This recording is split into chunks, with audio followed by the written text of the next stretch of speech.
And we are underway at Hodges Stadium on the campus of UNF. The Jacksonville Armada taking on Miami FC in NPSL play. Cole Pepper, Mauricio Ruiz here.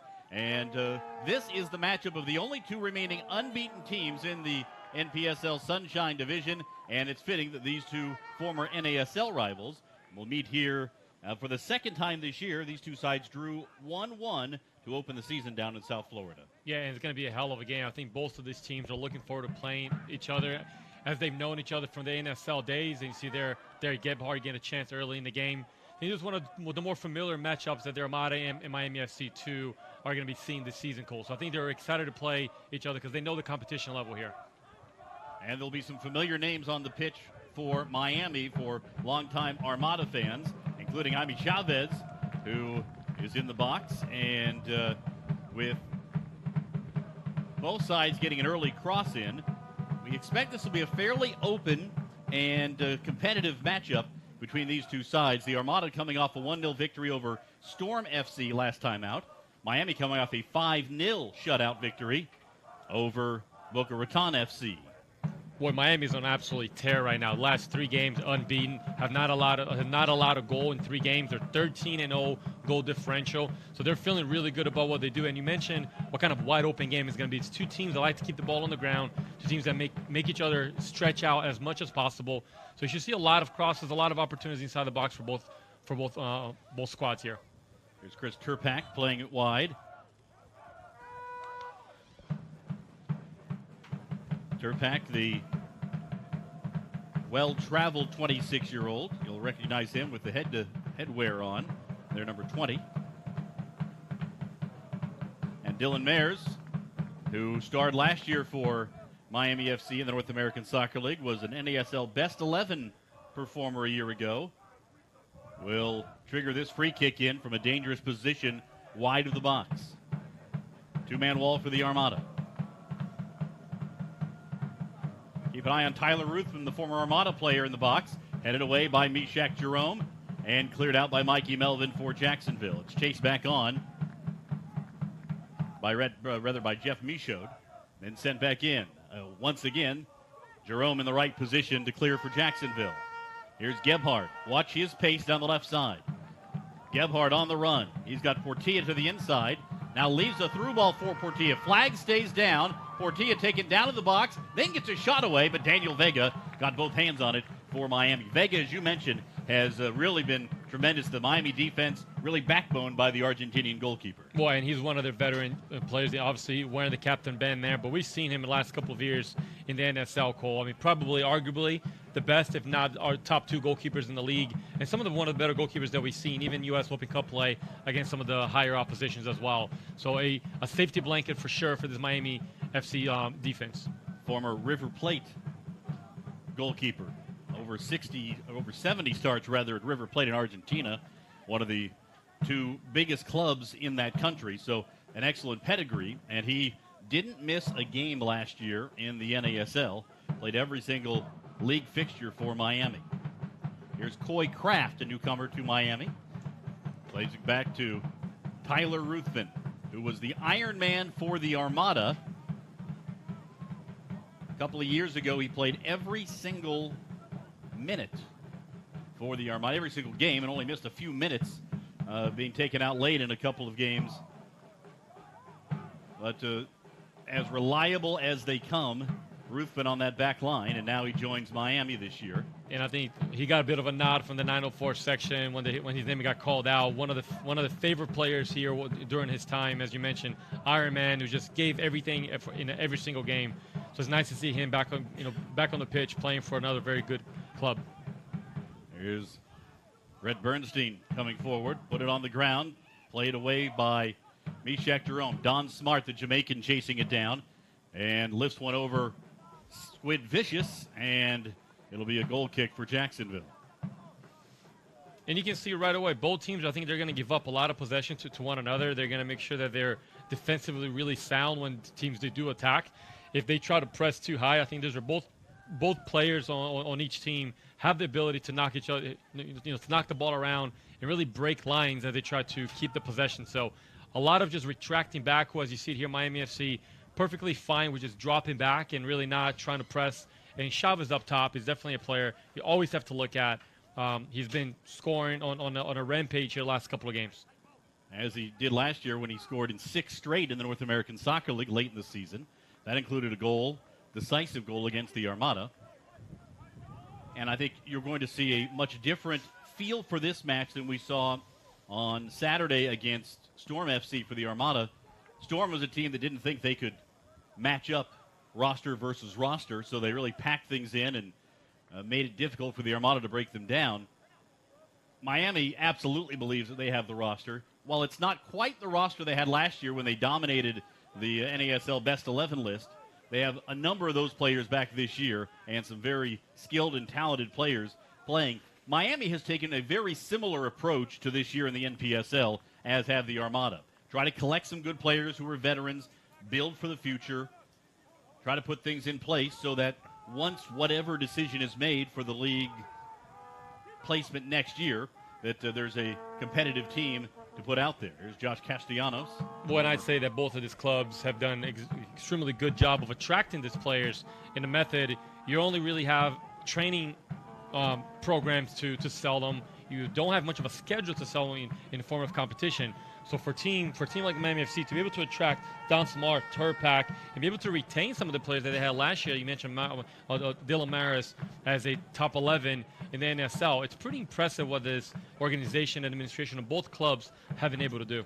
Mason Trafford, another best 11, and now a takeaway for the Armada. Portilla blasted one off the shins of Vega. A golden opportunity goes by the wayside for the Armada there. And it's a continuing theme. The Armada have had some great opportunities the last 3 or 4 matches and just are having a tough time getting the ball in the back of the net. Yeah, and you see young Camilo Portillo there having his as best of his opportunity as you can possibly get in the game, Cole. He had killed off just for a little layoff there.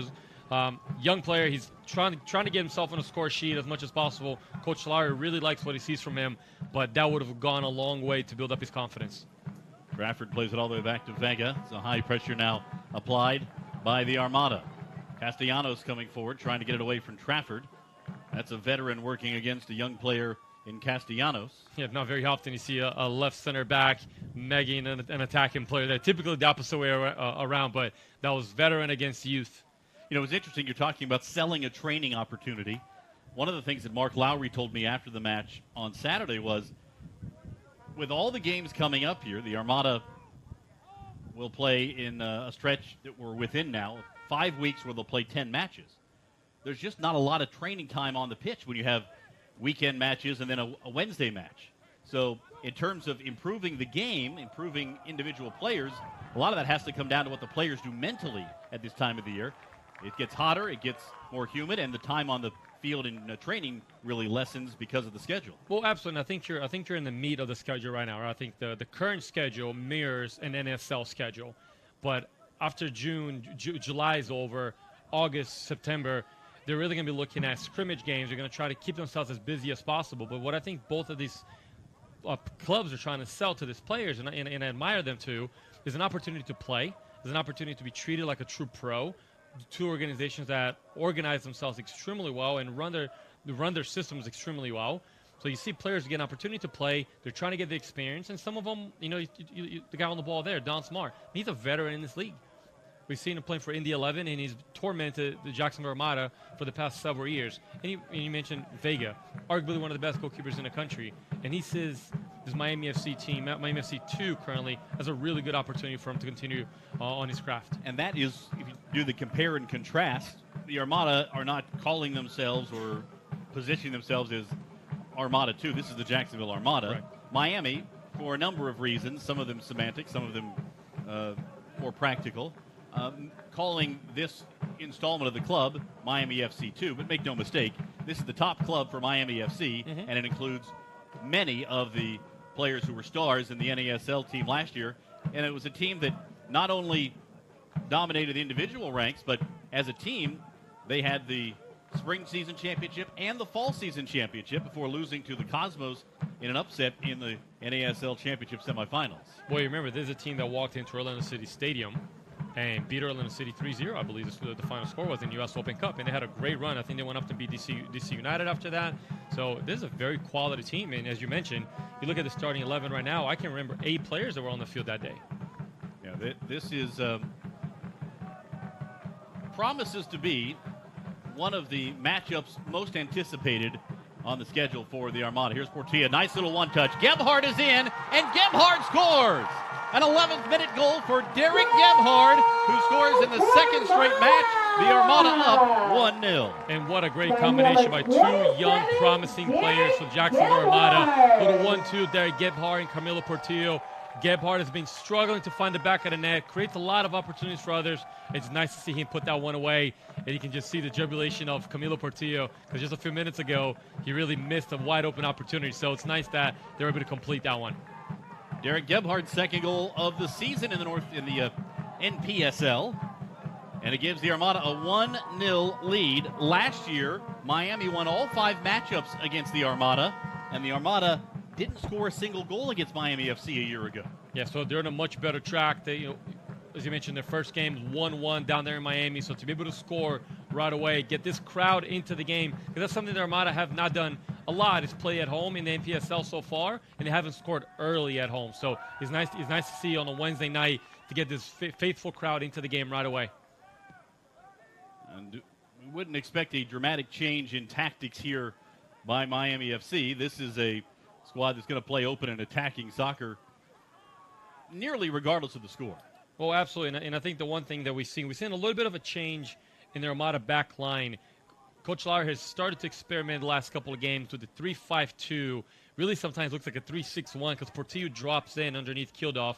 But more interesting than anything else, and that 3 in the back is Mikey Melvin, has been a true left back. You see Kildoff there on the ball. The dog got called for a foul. But as I was mentioning, Mikey Melvin is playing as a left center back now in the 3-man system. And young Shane McNerney had an opportunity to get the last game. And the anchor of that group, Mishak Jerome, I would expect to see Mishak in the center of that 3. He's on the right-hand side. And right now, dropping J.C. Banks a little further back. And Portilla maybe get a little talking to here from Sean Michael Kemp, the referee.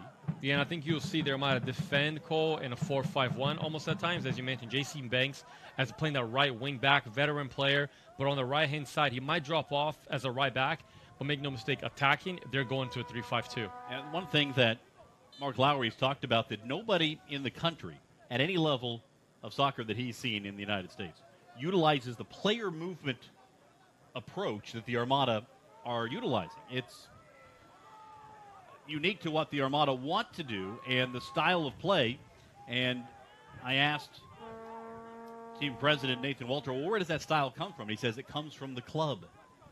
In other words, this is part of the DNA of the people who have been here, and it's not just about one coach's approach or one player, one approach to help one player. It's really about what the club's essence wants to be in terms of style of soccer. Well, I think that was pretty clear-cut. When Robert Palmer took over this club as an owner, and he reestablished the standard and set Coach Lowry, renew Coach Lowry as a head coach, place Nathan Walters as the president of the club, it allowed them to continue to build on what their idea and methodology for the game was. So now they're getting players that fit their system. And as you mentioned, Coach Lowry has a vision of style of play, and Nathan Walters' job is to go in now and get players that can fit that system. Here's Gebhard again in the box, surrounded by Miami defenders, and he was able to win a corner kick for Jacksonville as Ruthven and Trafford were back on a ball that was really fought for by Kieran Kilduff, setting up the opportunity. Yeah, and we've seen that from time and time again from Kieran Kilduff, just being able to be that bully inside the 18-yard box, and Derek Gebhard just cleaning up and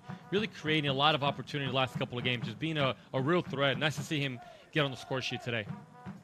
Connor Doyle will take the corner for Jacksonville. Sends it in, punched away by Vega, who went in front of his teammate Chavez to get it. Sent back in by Banks. And finally cleared out by Turpak for Miami.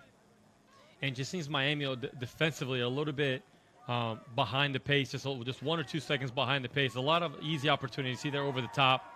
Kilduff in, and he sends it just wide. A volley by Kilduff on a beautiful ball into the penalty spot. And another great opportunity for the Armada. Yeah, and just right on cue, as I was saying, it seems for some reason Burstein and Trafford are back there, and you don't expect that. Two really good players, veteran players for this Miami team with Vega in the back line, but giving up a whole lot of space right now for Kildoff and Gebhardt to get on the, especially on the left-hand side.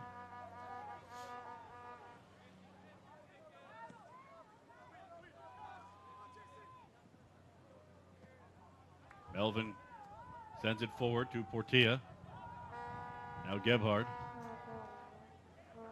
We had a nice moment just before the game, and you've seen a lot of these through the years, but a military family reunion moment.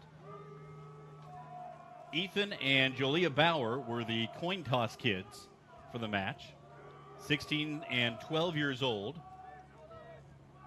Both love soccer, and after the coin toss, they turned around, and their mother, Christine Bauer, a second-class petty officer in the Navy, stationed in California, was there. And a joyous reunion for the three.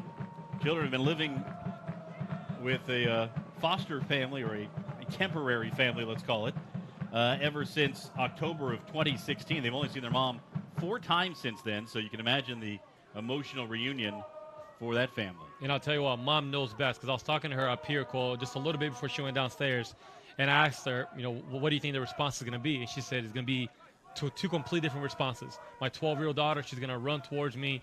My 16-year-old son is going to act like a really cool 16-year-old adolescent teenager. He's going to be like, hey, Mom, what's up? And that's exactly what happens. So she, even though she's been away, Mom still knows best. Well, there's a chance that they wouldn't be the only 12-year-old girl to act that way and 16-year-old boy to act that way in the country. Here's Turpak. Swings it in and cleared out by McInerney. Yeah, but definitely a really nice touch for that family, for us to be able to witness that kind of connection, that kind of reunion. A lot of lives that we are so impacted by our men and women in service that we just don't see on a day-to-day basis. So it's nice for their Armada to be able to organize and bring us a little bit into their living room, into their lives. It's probably been 15 years now that those kinds of reunions have been part of sporting events. Never gets old. It really doesn't.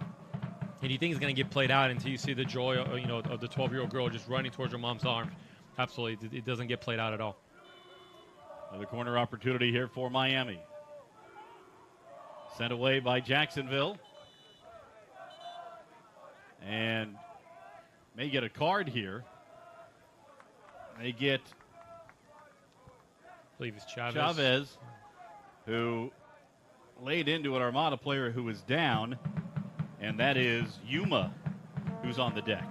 Yeah, and it's a dangerous corner kick for Miami FC. They line up everybody on the line, on the goal line, and they just pull out a little bit, and the free kick taker just puts the ball right into the middle, into the mix, to try to get an opportunity, try to get a flick.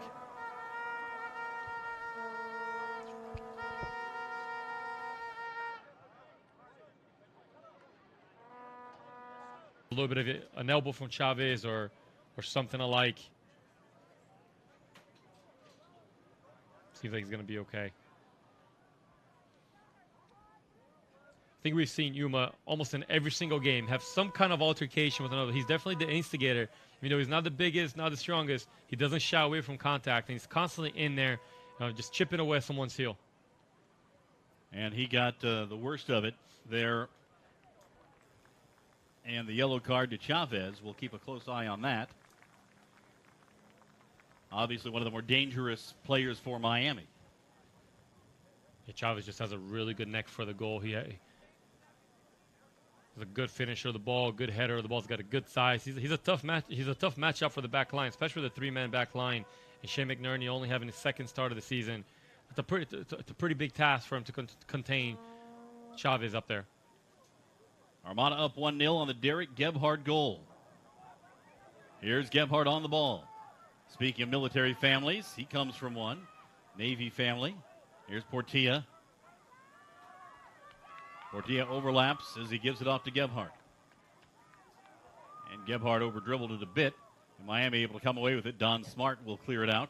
It'll be a throw-in for the Armada from right in front of Mark Lowry. And I like what Coach Lowry is asking out of Camilo Portilla in this game. Last game, he just kind of hung out on the right-hand side quite a bit. Didn't really find a lot of the game. This game, he's fluctuating a lot. He's going left, he's going right, he's going find Derek Gebhardt a little bit more, trying to find the game.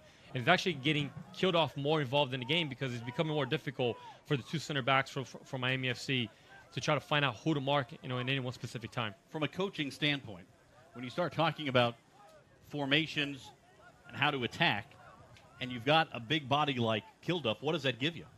Well, he's just someone that's going to be a presence up there. So at any given point, if Miami FC starts pressing on their Armada, especially with Mishak thrown out of the back line, you can just dink the ball into him at any given time, and he's going to do a lot to disrupt the play, and most likely he's going to come down with it, get a little knocked down. So it's nice to know that you have someone that's central positionally, really, really well on the field, and that's one thing with Kilduff. He is who he is. He's a number 9 target player, plays with his back to the goal, so his teammates always know where he's at. And it's the type of player the Armada had been seeking for maybe since the beginning, trying to find a physical player who could play in that way. They tried a number of different players, Matt Fondy notably, one guy who they tried in that position, but Kilduff really has fit the bill since arriving from Ireland midway through last season. Here's J.C. Banks. Castellanos coming forward. Now Portilla sitting a little deeper. Here's Portilla, the young Colombian. You see the freedom that Portillo's getting on the field today, Cole. Much different than this past weekend. He was just there with Derek Gebhardt on the left-hand side on the previous play. Now he's over here combining with Josh Castellanos. He's almost playing like a number 10 underneath. So oftentimes, Armada are operating with 4 to 5 center midfield players. And with Yuma and Doyle and Castellanos all packed in there. Well, and then you got Portillo dropping in there, and then J.C. Banks oftentimes, he tucks in. Here's a long ball from Mishak Jerome. Chased down and too far. Gebhardt trying to get to it. That combination, by the way, of Mishak on the right side and Gebhardt on the left side, may be one of the reasons why you see Mishak playing a right center back position rather than a more central center back position in this setup. Part of it, Shane McInerney comfortable playing in the middle, but boy, Mishak's ability to hit those long diagonal passes is really remarkable.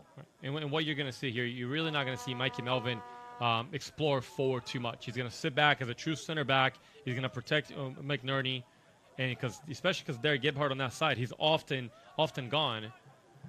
You're going to see Mikey Melvin just really retain in a 3-man back line, really technical, everyone trying to play out of the back, and allow for Yuma and Dora to get on the ball. After ball caromed off the referee, Sean Michael Kemp, the Armada had to recalculate things, and it's taken back by Miami FC. Here's Coy Croft, former U20 player for the United States. Coy, very good player coming out of FC Dallas Academy. It won the CONCACAF U20 championship for the United States. Was on that team.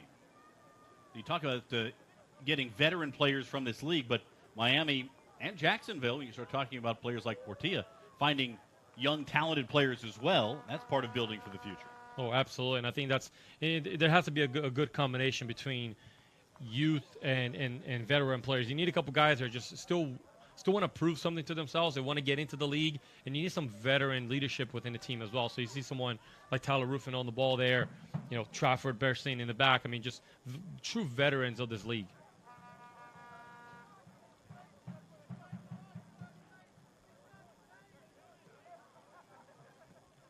Armada up 1-0 in the 11th minute. Derek Gebhardt scoring his second goal in as many matches to give Jacksonville the edge. Here's Turpak. Yuma able to dispossess him. Mishak Jerome back to track it for the Armada. Bernstein back for Miami.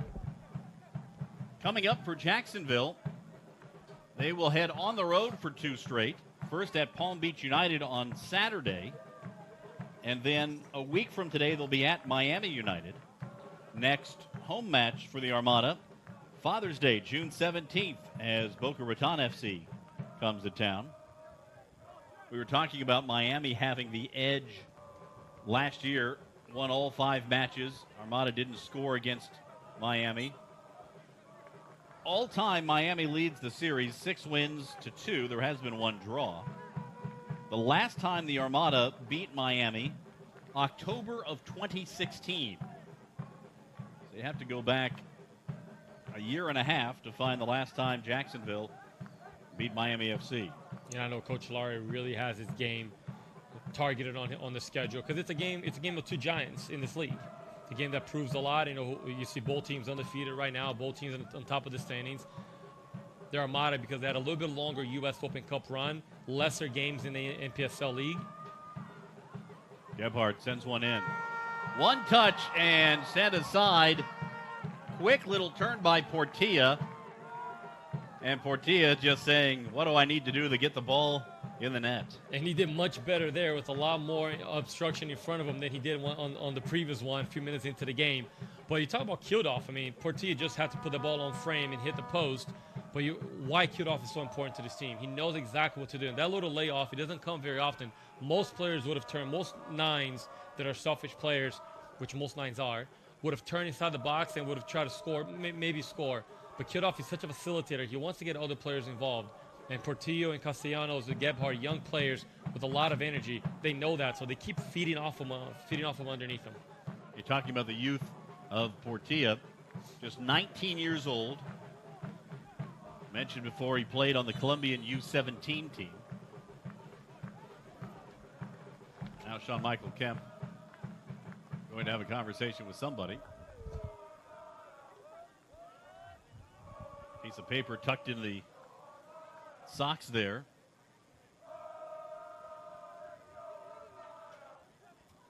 You got a love note from his coach. Don't know if it's well, the fact that they're trying to get it as far away as possible would indicate it probably has something to do with strategy or scouting. Yeah, there'll probably a formation change or a tactic change. Now, oftentimes you do see a coach, if he yells it out, then everybody gets it. So sometimes they just try to be a little bit coy, advance a player higher up the field, and let somebody know what's happening in there. But I think Polak did as good of a job of hiding that in the sewer. Yeah, there's no trash can right around this side of the field. So technically littering on the field. Well, and if this was a blood rivalry, you might see one of the ball boys going over there trying to fish it out just in case. Hey, if I'm JC Banks on the right-hand side over there, next throw-in, I'm going to dig that out and figure out what they're doing.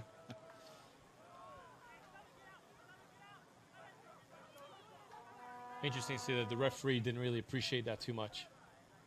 No, you wouldn't think. Maybe he thought they were talking about him. They're passing notes in class and they're making fun of him, but that's not the case here. Will you pass the ball to me? Check yes or no. And Miami really hasn't found their groove, and that's why you can understand what Coach Danglish is trying to find a different method of how to break down this Armada 3-5-2 defense. Often looks like a 4-4-2 or 4-5-1.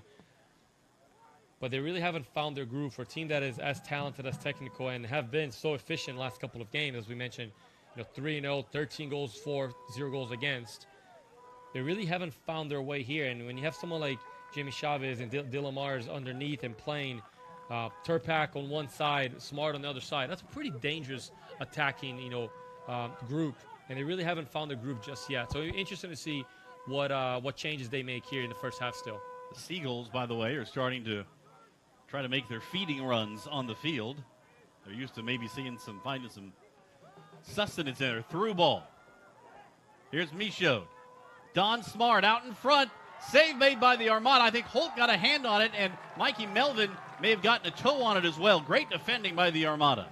And I think we can see what the change is there, Cole. He's asking Jeffrey Michaud to just stay a little bit higher, play closer to the forwards. As you can see him receiving the ball. He was coming back and getting the ball quite a bit. Smart again centers one. And it's headed away by McInerney. And a corner kick coming. Jacksonville wanting a goal kick after Smart kind of caught the ball. He was beyond the end line. Yeah, much better from Miami FC. Threading the lines. Jeffrey Michaud just very, very good at finding those little tight open spaces, unlocking the Armada's defense. Much better success from Miami FC in the last couple of minutes. Don Smart will take the corner this time for Miami. The Jamaican sends it in. Headed away by Kilduff. Well done there by the big Irishman. And Gebhardt will fight for it. battling over there with Tyler Polak. Now Michaud again. He's been active here the last couple of minutes. Meshach Jerome is there to interrupt the cross. Another corner kick coming for Miami, who've been on the front foot here the last 5 minutes. Boy, and you're absolutely right. And we saw, we're having a little bit of fun with it, but you saw that note exchange from Coach Degelich into Jeff Michaud. And it was specifically towards him because last 3 plays, he's gotten the ball much higher up the field. He's gotten in between the lines, right behind Yuma in front of the back line for the Armada, and he's had a lot more success. We'll keep an eye on Ruffin and Bernstein, who are hanging around the penalty spot right now. Don Smart's corner. And it did find the head of Bernstein, but did not challenge the head of Brian Holt. Yeah, pretty strong aerial back line there. Trafford, Bernstein, and we've seen Tyler Ruffin be one of the better warriors winning the ball in the air. So definitely Armada have to, they have good size back there as well, bringing back Kieran Kildoff to defend those. But a very dangerous back line for Miami FC when they come up for the corner kicks.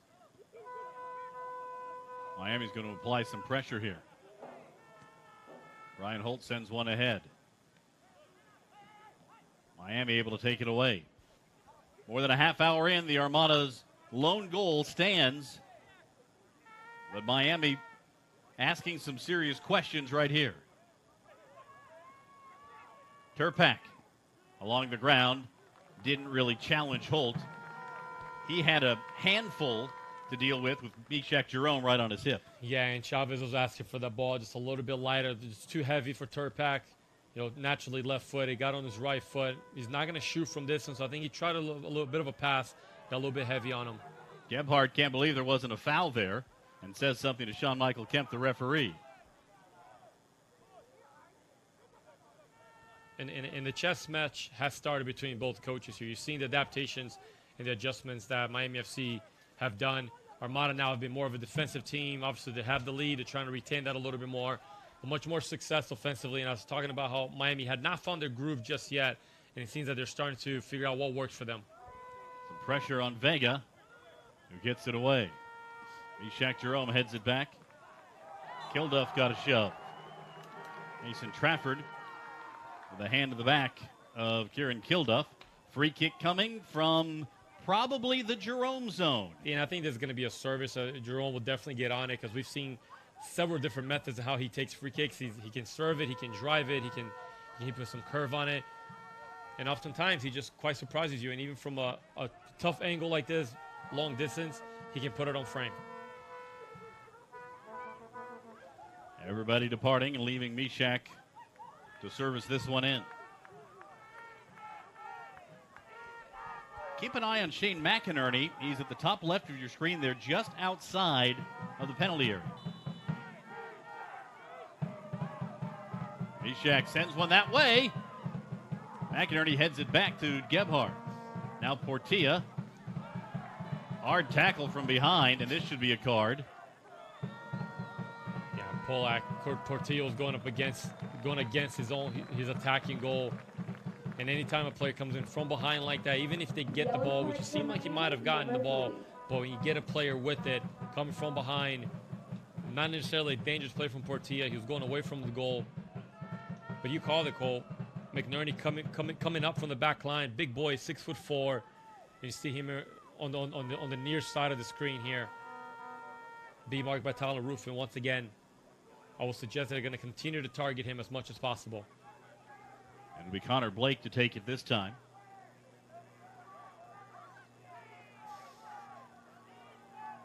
Yuma just creating a little bit of activity right at the top of the box. Well, remember, we can't see it on the screen just yet, but right on the bottom of the right screen, Meshach Jerome will just appear, and it's typically a set play that their Armada will run. They can play this ball across, and Meshach Jerome will try to hit it first time. The Armada taking some time to line this one up.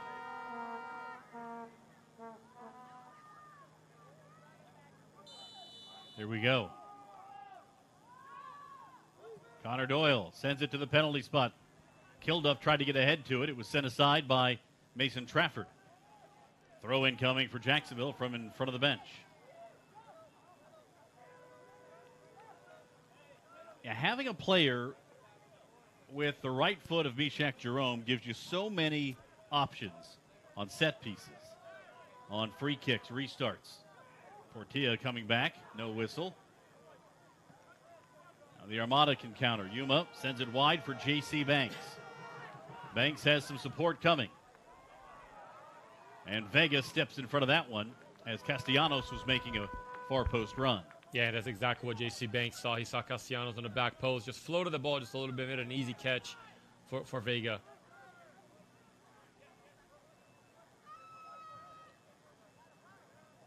You just talk about all of the things that Meshach Jerome does for a club, and it may be the only kind of player with that kind of combination of skills that we've seen in Division II, Division III in American soccer. Castellanos winds up on one, blocked by Ruthven. Now sent in by Doyle. Ruthven again sends it back against his former club.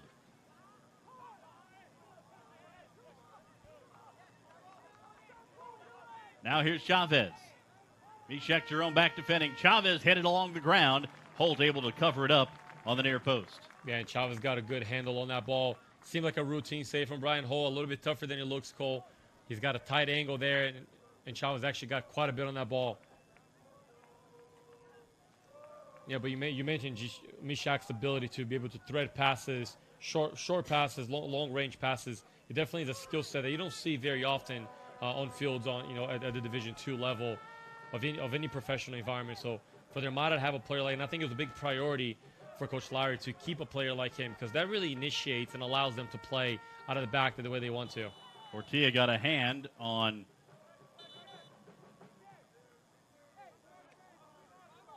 Polak coming forward, and Polak went down, and a yellow card pulled on Camilo Portilla. Yeah, Polak wanted to play quick there. Portilla got in front of him. I'm not sure if that's why he's receiving the yellow card, but referee Sean Michael Camp thought it was a little bit malicious from Portilla to push. Nice little shove from the back. He had lost the play. Should have just couldn't continue. Anytime a player makes contact after they lost the play, referees are likely to give something. Not really sure if that warranted for a yellow card at that moment in time. But Sean Michael Camp has done. He's been pretty quick to the trigger, pulling cards here. That was Dylan Maris now to send this one in on the free kick. Banks got a foot on it, didn't get it cleanly away. Now it's chased down by Connor Doyle for Jacksonville, and he'll just let it go. It'll be a throw in for the Armada near their own corner flag. Yeah, not really well taken free kick, but J.C. Banks put the ball back into play. Just right on the flick. He reached out for it, hit his leg, and it went backwards into a really dangerous zone.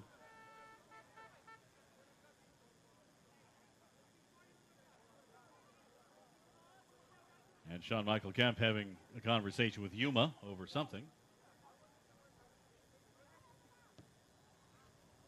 Meshach hits a moon ball. It'll be a throw in for Miami. It's a muggy day in Jacksonville.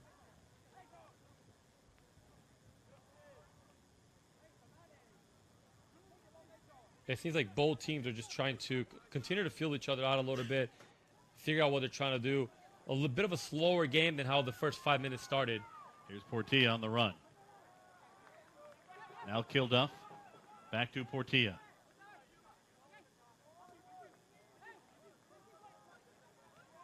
At 78 degrees. It was a little overcast when the match began. Clouds starting to break up a bit as the sun starts to set.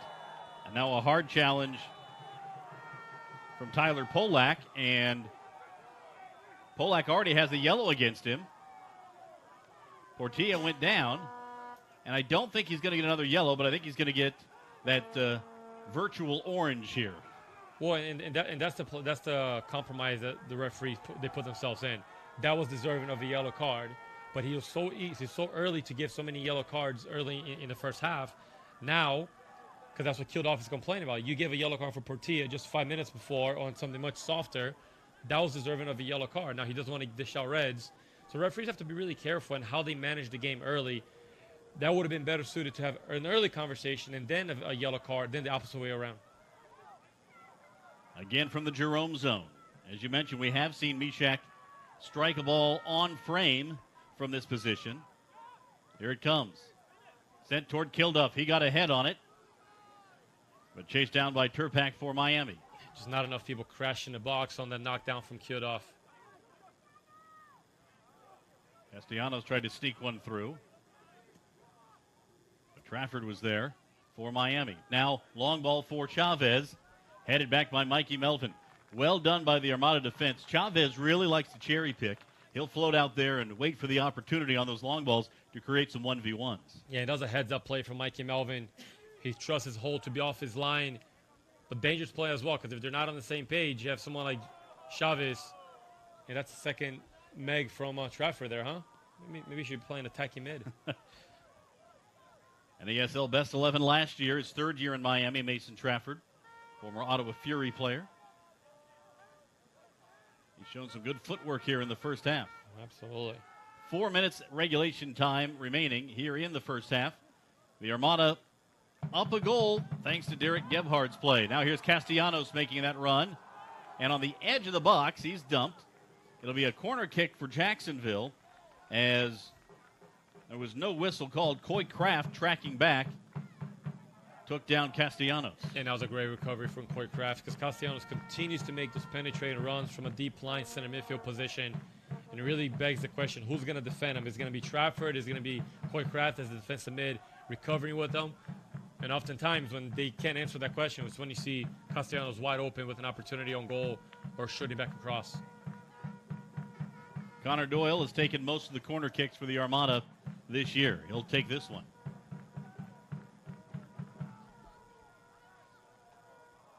Header by McInerney.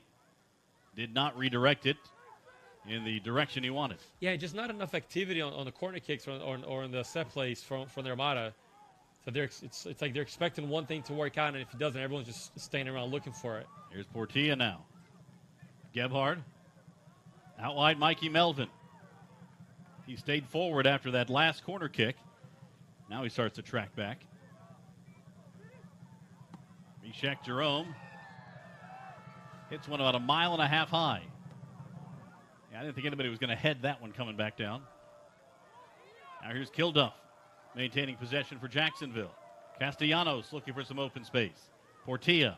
He's got Gebhard out to his left. Derek Gebhard. The goal scorer already tonight. Gebhard. Now Doyle, and it's turned aside by Vega, who then ran it out of bounds. Kilduff was right on top of him, and they give a goal kick. Boy, I thought that was a mishandle by Vega and should have been a corner. And I actually think he gave a free kick against Kilduff on Vega, saying that Kilduff tried to poke the ball out of his hand there. It was really strange, but we've seen Connor Doyle from that range earlier in the season just absolutely light one up. He didn't get a whole lot of it. The ball didn't rise enough into the corner, but still challenged Vega quite a bit and almost gave up a rebound for a goal. And scored a goal against Sima Aguilas in the U.S. Open Cup from almost that exact spot. Mishak Jerome will send it back to Brian Holt. 1.5 regulation time remaining in the first half. So far, what do you think out of this first half, Mauricio? I think it's pretty level. I give the edge a little bit to the Armada just because they operate a little bit more in Vega's box rather than Miami FC operating in Holt's box. Not really a good enough chances for Miami FC to be in this contest just yet. So deserving score, but pretty even game. Chavez trying to get back. Mishak Jerome overtook him with pace and then able to clear it back to Holt. You can just see how dangerous Miami FC can be if they connect 2 or 3 things together. We saw a couple plays when Jeff Mashad got around the ball. When they connect what they're looking for, they can be a very, very dangerous team going forward, as they have been so in the last couple of games. And if they want to, they can bring some more technical skill off the bench in the person of Ariel Martinez, the Cuban, who was tremendous last year. He's set as a sub and could be utilized in the second half potentially. Scored 7 goals last year for Miami. Gebhard again with his pace creating issues. And I think Tyler Ruffin knew better there than to try to continue to challenge on speed. He's been a former teammate of Derek Gebhard. He knows how fast he gets after he gets going. So gives up a corner kick. So I would like to see Jacksonville Armada here be a little bit more active when a corner kick's goal. Trust that there's going to be a knockdown. You have Kieran killed off. You have McNerney. You have some big bodies that can really get a flick down. So a lot of activity from Portilla underneath when JC Banks crashing on top of the box. Connor Doyle will send this one in. 2 minutes of stoppage time being announced now. By the head referee on the field. Again, here's JC Banks. 2 minutes of extra time. Ishak Jerome looking for Kilduff. Doyle and sent away by the Miami defense. That was Rhett Bernstein. Now Portilla with a chance on a takeaway. Castellanos looking for some room, looking for some help. One dribble too many. Dylan Mayers came back to tap it away. Yeah, some sloppy possession from Miami FC and not really a very creative attack for Jacksonville Armada. I think both teams are ready to see this half out.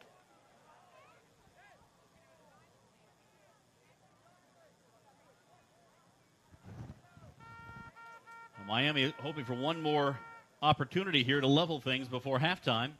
Jacksonville would be pleased to go in 1-0. Yeah, and they'll send all their big boys that we were talking about earlier from their back line. And Dylan Mars will serve a ball in here. Red Bernstein coming forward. Trafford.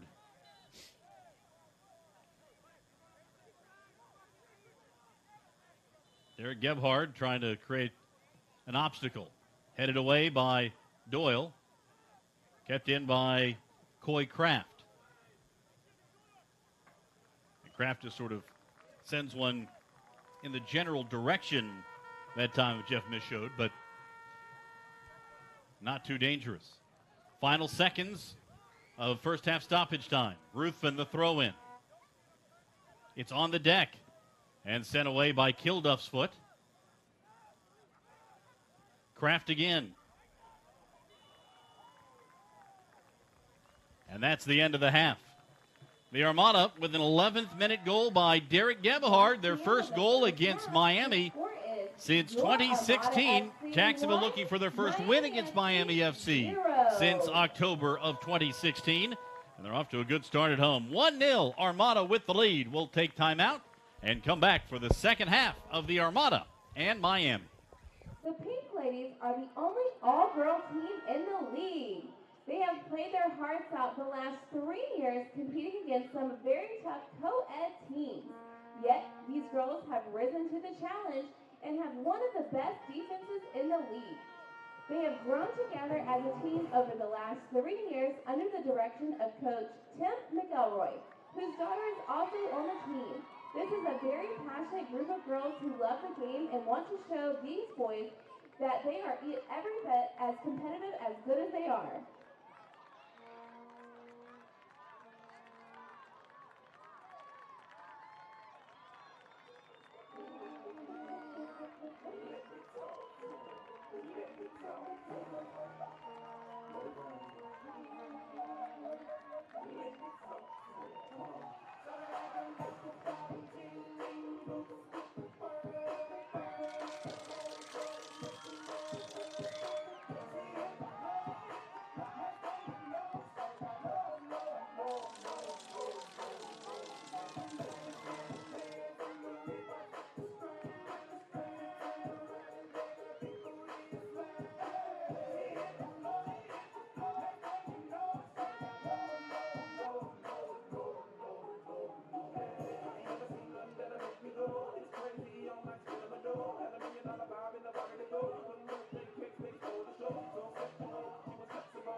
Legion Day Football Battles began in 2011 with 4 teams and has now grown to 36 teams, along with an addition of a youth league currently in formation.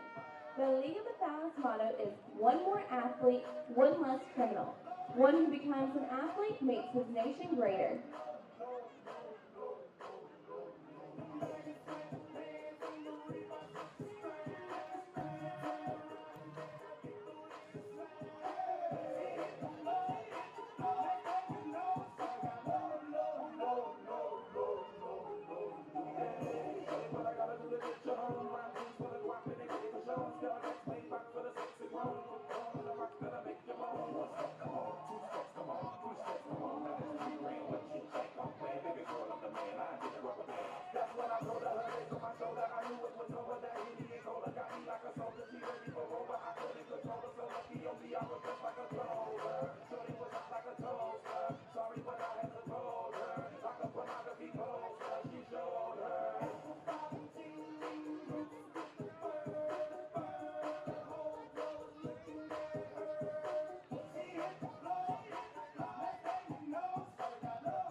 Don't forget to stop by Delicias Colombianas and Beach Boulevard to watch the 2018 FIFA World Cup matches. Every Thursday is karaoke night, and Friday nights they have live music with drink specials and delicious Colombian food.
Armada fans, our official gym UFit Health Club is running around the stands throughout the game throwing out some free t-shirts. So make sure you stand up and make some noise for your free t-shirt. Head over to the main concourse for some free stuff from UFit Health Club.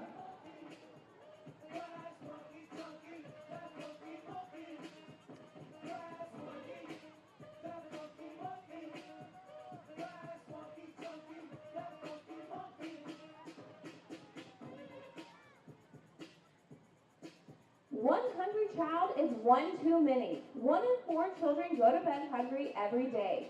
Though the problem is huge, the solution is simple.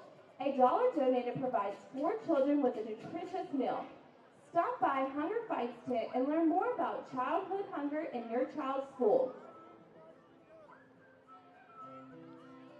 Can you blow my whistle, baby, let me know. Girl, I'm gonna show you how to do it, and we start real slow.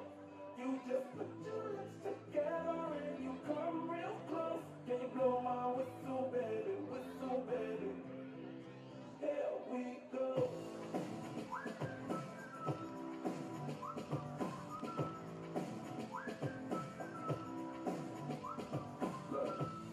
I'm betting you like people, and I'm betting you love people, and I'm betting you like girls that give love to girls that stroke your little ego. I bet you're guilty, your honor.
acercando y voy armando el plan. Solo con pensarlo se acelera el pulso.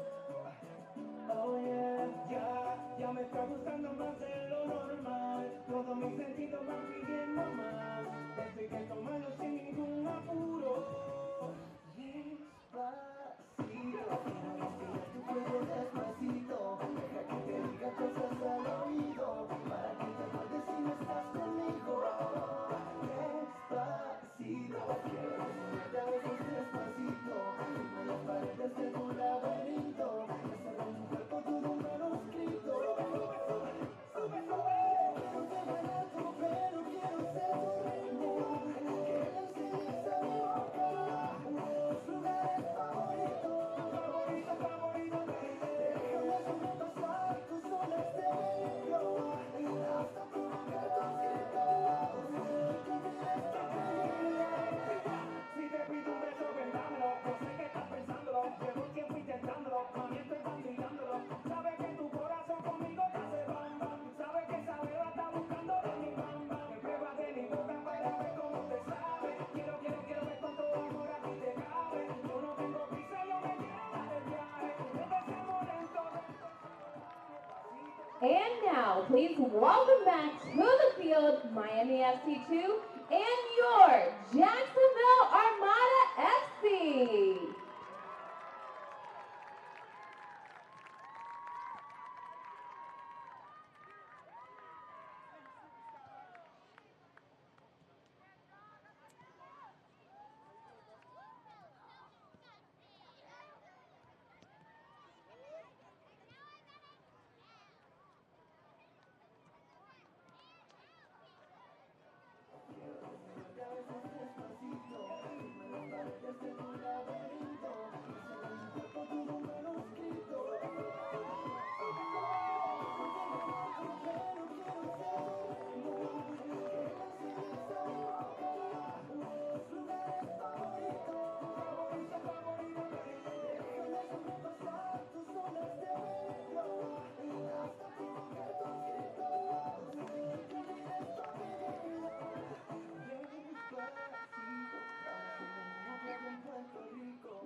Getting ready to start the second half here in Jacksonville at Hodges Stadium on the campus of the University of North Florida. Cole Pepper with Mauricio Ruiz.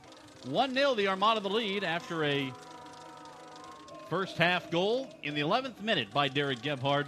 Mauricio, after what you've seen in the first half, what kind of adjustments do you expect these two sides to make? Mark Lowry for the Armada and Paul Dalglish for Miami FC.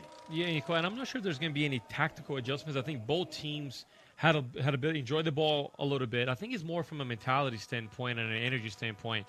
I felt that both teams, Miami specifically, just flowed in and out of the game a little bit too much. And Armada didn't do enough to capitalize on their chances that they had in front of the goal or around the goal from those knockdowns from killed off. So I would imagine that both coaches encouraging their sides just to be a little bit more active, a little bit more on the front foot, because they both had spells that they looked good. So just be a matter of who comes out a little bit more energetic and a little more attentive to details in the second half. Talked about Paul Dalglish. His background, of course, the great Scotland player, Celtic and Liverpool forward Kenny Dalglish, his father. Paul Dalglish spent a couple of years managing the Ottawa Fury and the former Houston Dynamo player in MLS, also played for Newcastle United, Scotland's U21 team, some other English sides, Norwich City, Blackpool. He takes over a club that last year was the dominant club in the regular season, both the spring and fall in the NASL, and inherits a change in league and has had to manage through that, just as Mark Lowry has. Of course, Lowry was here last year as the head coach of the Armada, so a little different scenario. little different situation, but you can imagine the kind of other factors that go into preparing your club to play a season like this. And again, it's a shorter season than the Armada or Miami FC played in the NASL. They'll be done by the end of the first week in June with the regular season. Now the Armada on the front foot coming right out of the gate. Here's Castellanos into the box, crosses one through. Gebhard got a right foot to it. Corner kick coming for Jacksonville. So just as the Armada did in the opening minute against Storm FC on Saturday, here on a Wednesday night, they come out right out of the gate in the second half. Yeah, and really good patience from Joshua Castellanos to get on the right-hand side. Got ahead of himself a little bit too fast. Really no one in the box, but really good patience. Got his head up, and just found an wide open Derek Gebhard on the back post, just coming in on the PK spot. Ball seemed to be on frame, but it got deflected off for a corner kick. Here's Connor Doyle. Sent one to the top of the six, Vega off his line to grab it. You know, Cole, you're talking about Paul Denglish picking up a project from Alessandro Nesta, which was the head coach last year. You know, a very similar team from roster. I like to say they probably retain anywhere from 60 to 70% of the roster. But what I've noticed so far with these two clubs is really the player management and the mentality from game to game. You see a much higher intensity game today than we saw against a traditional NPSL team last week from the Jacksonville Armada side, at least. So from a player management standpoint, I think the coaches have their work cut out for them on how to encourage their players from game to game. Castellanos into the box, got free, and almost snuck one past. He had Vega leaning to the near post and almost got it right behind him. And you love when young players take on information and they transition into the game. Walking off the first half, Coach Lowry had his arms around Castellanos, just having a bit of talk with them. And I would imagine, he says, you need to ask for the game a little bit more. You need to get involved in the game a little bit more. And you can see in the first 2 minutes of the game, Castellanos really the orchestrator of two really good chances here for the Jacksonville Armada.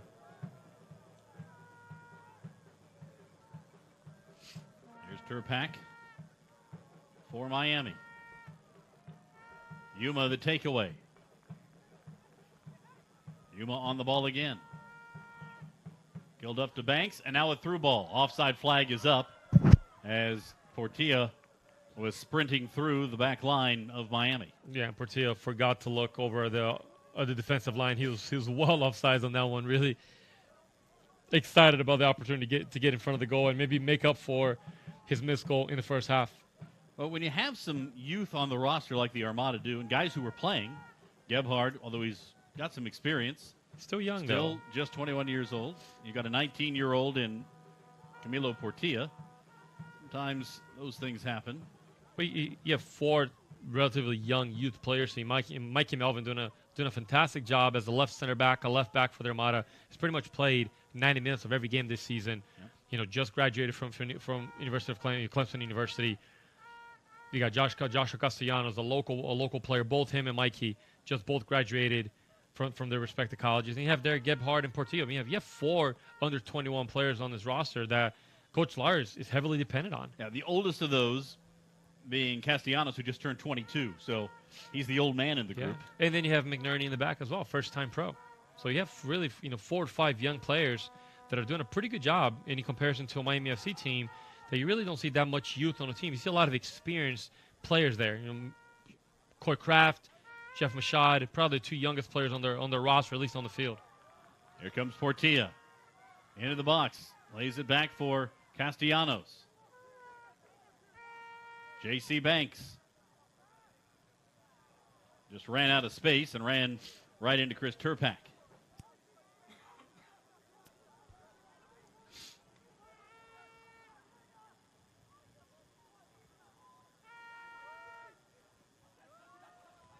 Miami will reconstitute their approach here. Looked like they were going to try to force the issue on a counter.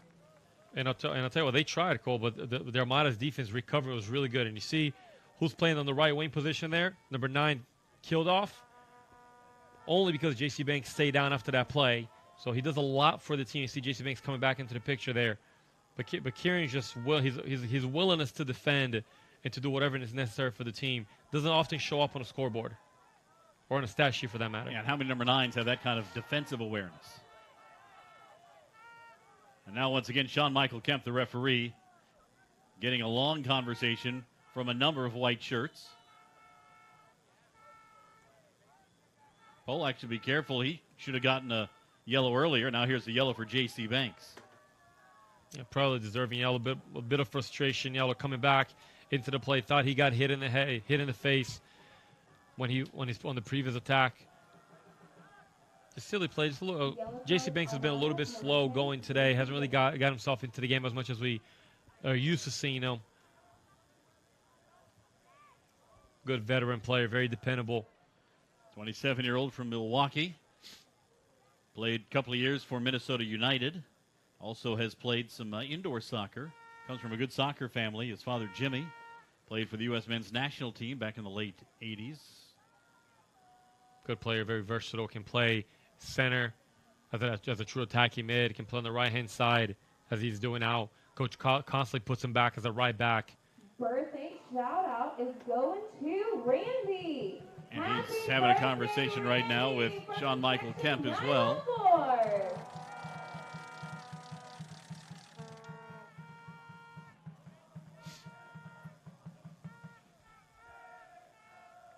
They continue to work on.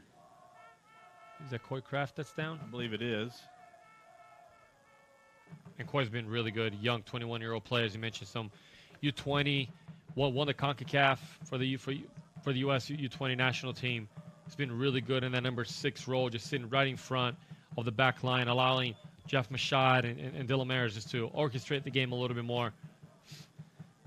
Yeah, we've seen Miami almost operating in a 4-1-4-1 with Chavez up top and Kraft sitting in. Smart always likes to operate down the wings. And Kraft being helped off the pitch. Yeah, I'm not really sure if he's coming back on the game. No, I don't think he will be. There's some activity over on the bench, and it looks like Ariel Martinez, the Cuban goal scorer, will come on, which will make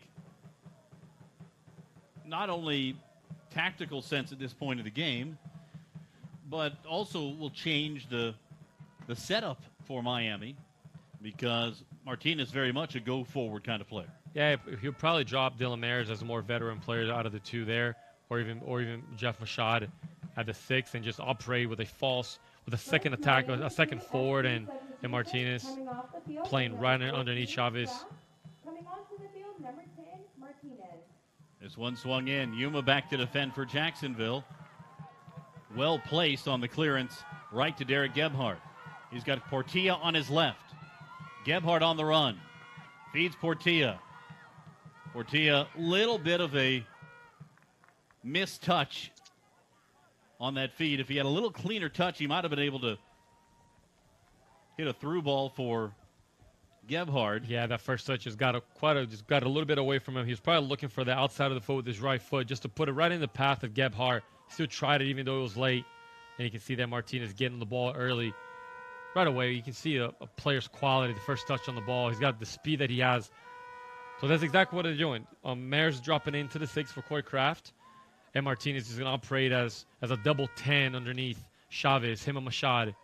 32-year-old gave the Armada problems, always has, scored 2 goals against Jacksonville last year, and always seems to be right in the thick of things when these two clubs play. And to be fair, I think he gives a lot of teams problems. He's just that versatile of a player. He's dynamic. He can make people miss. Got plenty of pace. Portilla to Castellanos. Tried to sneak it through, could not. Really well read by Tyler Polak there. Mares will try to bring it forward. Gets it back. Long ball towards Turpak. Controlled by Martinez. And then Martinez got tapped on the shoulder and went down. That is a veteran move as well. Veteran move, and those little moves, on top of the box, you're about 25, 30 yards outside of the box. And that was more like, excuse me, sir, can I get by, than it was a tackle from Connor Doyle. And you have to be careful with players of this quality to give up anything easy on top of the box. See Jeff Michaud and Martinez lining up for it. Sean Michael Kemp, the referee, is getting plenty of conversation from the Armada players as they try to set up the wall. Smart would be one option here. Martinez with the left foot. And then Mares with the right. Seems like a really tight wall there. Martinez takes it and it goes right into that tight wall. Yeah. Not a lot of room to work it between blue shirts. That's what Martinez tried to do. No, and I thought the wall wasn't necessarily the 10 yards needed. A little bit tighter, but still low service from Martinez. Not much is going to get through that anyways. 55 minutes in, we've seen one substitution for Miami as Martinez has come on. Probably the most likely next move from a defensive standpoint for the Armada would be Wesley Sharpie. If you want to bring Sharpie in, Christian Silva also could come in the midfield. Sharpie can play fullback or a wing midfielder. Yeah, not a deep bench tonight for their Armada due to a couple of injuries. But you do have Wesley Sharpie that's been predominantly starting at that right wing back position. Christian Silva has gotten a lot of minutes as a center mid, even as a center back in the U.S. Open Cup game against Miami United. So some good options for Coach Larry as this game gets forward and try to secure this lead, or even take this lead forward. Holt will send it forward. Portilla. Both of these clubs knocked out of the U.S. Open Cup by Miami United. Miami FC around earlier than the Armada. And the Armada will rematch with Miami United a week from today down in South Florida.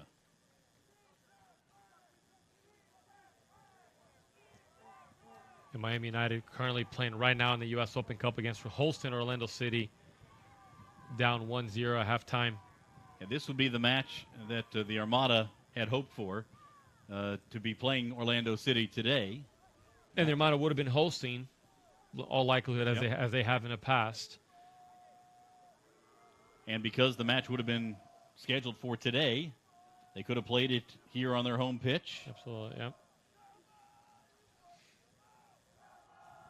The ground was already booked, and now another sub coming in for Miami. Second Miami, 2FC substitution coming off the field is number 3, Chloe, coming on to the field. Dario Suarez comes on, replacing Tyler Polak, so having a yellow card might have something to do with that. Suarez also a little more of an attack-minded player. Holt with a save. Well, and what a save that was. I think he was going backwards. Chavez just got a bit of a flick. He carried quite a bit over Holt, and acrobatically, Holt just digs it out from the back of the net. I was writing Suarez down in the scorebook here, the 25-year-old Cuban, and looked back up, and the ball was heading toward Holt. So a quick restart and a dangerous opportunity there. 1-0 Jacksonville on the Derek Gebhard goal in the 11th minute. Miami scratching and clawing here, though, getting some opportunities. Here's Portilla, given some space to run. The Colombian will slow things down. So a couple tactical changes from Miami FC. Dom Smart actually dropping back to the left back position, and Suarez coming in as the left winger. And Turpak a few minutes ago actually rotated down to the right-hand side as a right winger. So a couple attacking changes. Here's Kilduff on a ball that was a little long, able to rise and get ahead on it, but couldn't redirect the shot on goal. No, obviously, Coach from Miami FC Coach Denglish was forced to make an early substitution, taking out Coy Kraft, putting in Martinez, which probably a sub that you would have seen, at least Martinez coming on to the field, but early in the first half, but very quickly pulling the trigger and getting forward as quickly as possible. As I mentioned, taking out Polak as the true left back and dropping down Smart, which is an attacking player, the right foot attacking player, over to the left-hand side as a left back. We've seen Smart play left back before for Indy 11 and coming forward quite a bit as Yuma finds himself on the deck once again. Meshach Jerome asking for a little help. Connor Doyle pleading his case. A good opportunity for the Armada to try to catch Miami FC before they settle. And so you actually see off the screen Turpak going back to the left-hand side, and Suarez going to operate as a right winger. Their shape hasn't changed. They're still very much playing in a 4-1-4-1, but from a personnel standpoint, a much more offensively aggressive team. So a good opportunity for the Armada to catch them off guard as they're trying to get stabilized with their new personnel on the field. Because if Miami FC gets on the ball and they start rotating, a lot of power going forward. We're at the hour mark here in Jacksonville. The Armada looking to stay undefeated in NPSL play. Miami has not lost as well. 3 wins, 3 draws for Miami FC this year.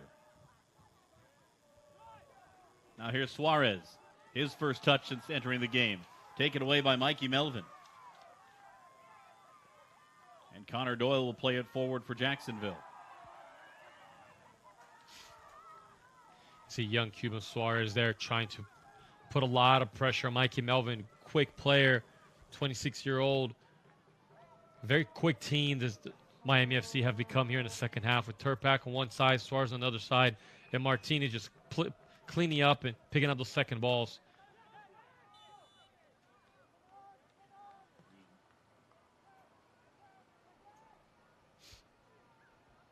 Interesting player that we haven't. We typically call his name a whole lot during the game. And even though this game has been played significantly on the ground, Yuma just hasn't been on the ball as often as we've seen him. Maybe because they're playing at 3-5-2 and he's just been more of a side-to-side guy. But typically we see Yuma taking on a lot of the possession responsibilities. You see him there on the defensive side, marking Martinez. Just a tough matchup for anyone with Martinez, Cole. Here is Ariel Martinez. A couple of veterans going at it there. Out wide for Don Smart. We'll see him coming forward even as a left back. Now they tried to slip it through for Smart, but easily handled by Jacksonville with Brian Holt waiting to scoop it up right in front of Jaime Chavez. Yeah, just not on the same page there. Martinez with Smart overlapping the Turpak on that side. But interesting to see now how quickly Coach Laurie makes a couple moves just for fresh leg purposes. You have Miami have made 2 subs. They really haven't controlled the game after those 2 subs just yet. But there's some new fresher legs on the field. So there's disposition to go forward a little bit more. We'll start putting more pressure on the Armada. As you've seen, Miami started pressing a lot more on Brian Hull when he has the ball, trying to force some mistakes back there. Kilduff hit the deck that time. And I think you'll see the Armada very deliberate right now. Slowing down the game as much as possible. Trying to take time off the clock. As you mentioned, a little bit of a thin bench because of some injuries, so not as many options. Meshach Jerome serves one in. Headed away by Trafford. And now chased down by Suarez. It'll be a throw in for Jacksonville. He couldn't keep it in along the touchline.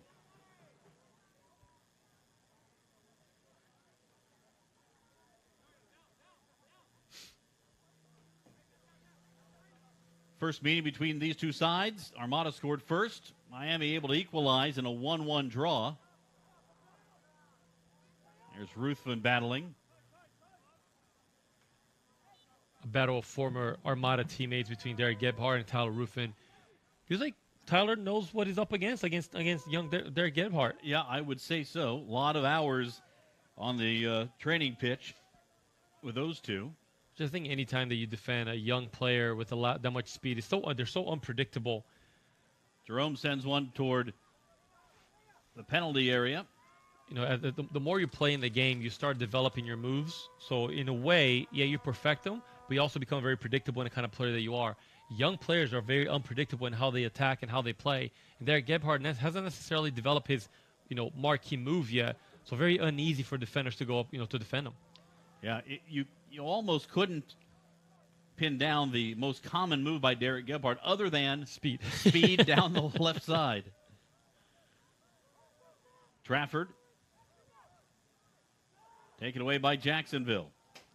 Here's Portilla. Out wide now for Derek Gebhardt.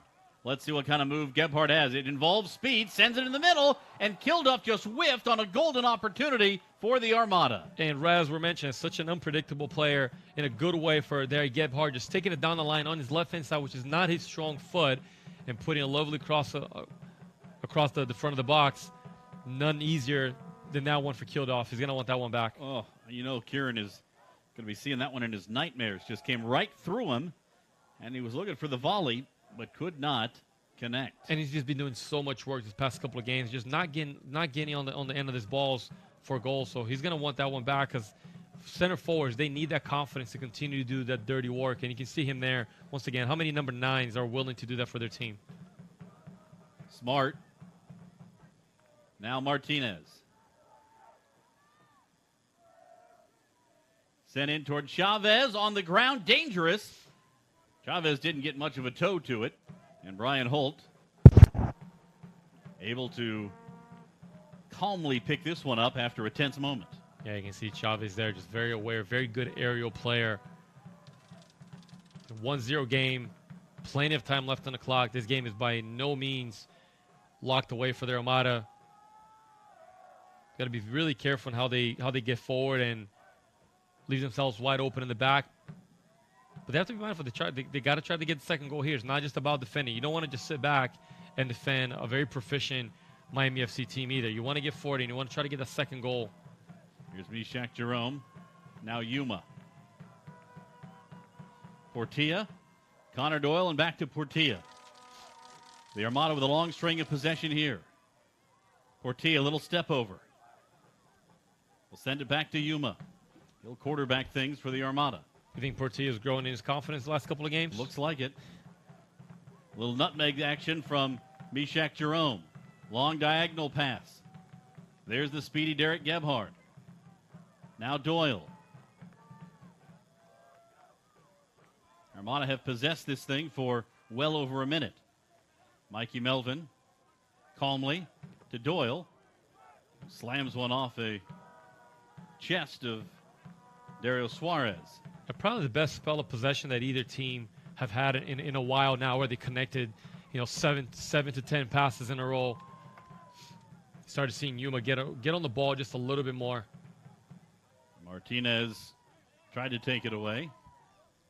And it's really important for this Armada possession team. They don't want to become a team that just runs and uses Gebhardt and Portillo out on the wings with speed. They'll welcome that. Here's Gebhardt. Tackled by Rhett Bernstein, and a free kick coming. A little bit of a delayed whistle that time. Won't make Miami all that pleased. If the Armada can, in this last 22 minutes of the game, if they can get Yuma and Doyle involved a lot more and get a lot more touches in the attacking half, they can start killing this game off a little bit at a time.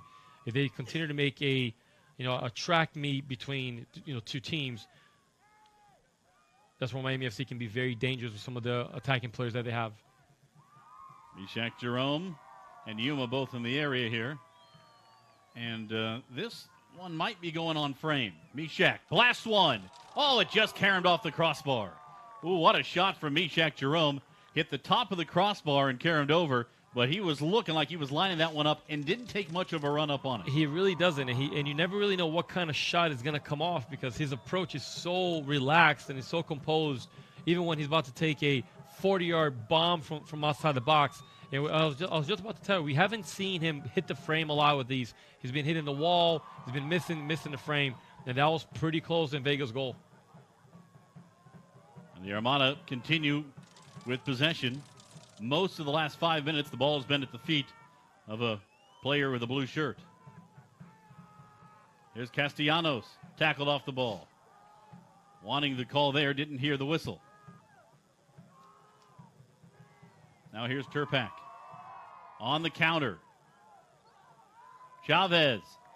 Blocked on the slide by McInerney. Martinez will play it wide for Suarez. Dario Suarez sends it in. Headed away by McInerney, who's been active now suddenly.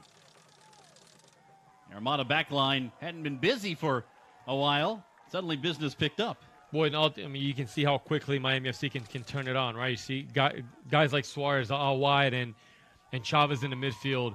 When they get into the attack, Guys like McNerney are going to have to be really, really busy in his last 20 minutes of the game. Well, as Brian Holt lines this one up, Castellanos has gone down. A shin guard, I think, from Chavez had been left in the box. I think we're going to see our first substitution here for Castellanos. He's been doing a lot of work off the ball. He's been defending quite a bit, making those deep line runs. Looks like an Armada sub, Wes Sharpie about to come on. And for Miami United, for Miami FC, they may be making their third sub. Now, I love Yuma there, the experience of Yuma, just talking to Derek Gebhardt, letting him know. And when you get the ball, you don't have to go. Bring it back, rotate around a little bit. Let's make Miami have to defend and run. Players like that, veteran players like, they make such a big difference in the development of young players. Castellanos coming off as Wes Sharpie comes on. So expect to see Yuma sitting even deeper. And you probably see J.C. Banks popping it internally there a little bit more, a little more central.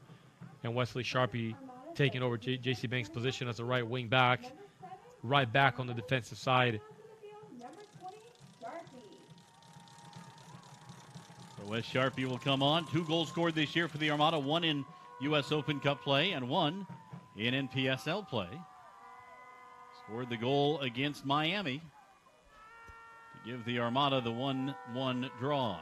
Yeah, that's exactly what's going to happen. Wesley Sharpie is going to occupy that right-hand side, the right defensive side, and J.C. Banks will pop in and just take over the role for Joshua Castellanos, which once again has been doing a fantastic job as a young rookie. Tyler Ruthven comes off, and coming on for Miami United, it is Shane McFarland, the Jamaican, Sean McFarland. He will replace Ruthven. McFarland, 25 years old, played at FIU, so he knows about playing soccer in this state for sure. Yeah, very good player for FIU. Tough tackler on the ball, tough defender, likes to get forward. He's got those speedy legs. Well, this is it. Miami FC, they're all in. In the NPSL, you're allowed more than 3 substitutions, so sometimes we kind of get caught up because we're accustomed to seeing only 3 substitutions. So when teams make early ones, we feel like they're done, but there seems to be a little bit more, couple more options in Coach Danglish' pocket. Yeah, again, there are up to 7 subs per match for each team in the NPSL. So you can see, that's why you can see on the sideline a little bit when the camera scrolls over, more guys still warming up. Now we're sitting here going, man, 3 early subs, they're done. Yeah, you have to. In U.S. Open Cup play, it works that way. In the NASL, it worked that way, so we have to recondition our brains. That's right. Substitution pattern. The reason for that, largely because the NPSL was set up as a developmental league, wanting to give players opportunities. Again, some of the teams are composed of amateur players. These 2, though, certainly not. Here's Jaime Chavez playing it out wide for Ariel Martinez. Martinez headed away by Yuma, but not out far enough. Martinez put it on the ground, and one hop covered well by Brian Holt. One of his 2 best saves of the game. And I'll tell you what, there's a lot of traffic on that shot by Martinez. Ball bounces back out, hits it first time. Got a couple bounces before he got to our goalkeeper. Not an easy save to make, but Holt doing a good job of securing and not allowing for a rebound. Sends one toward Kilduff. Little flick on header. It'll be a throw in.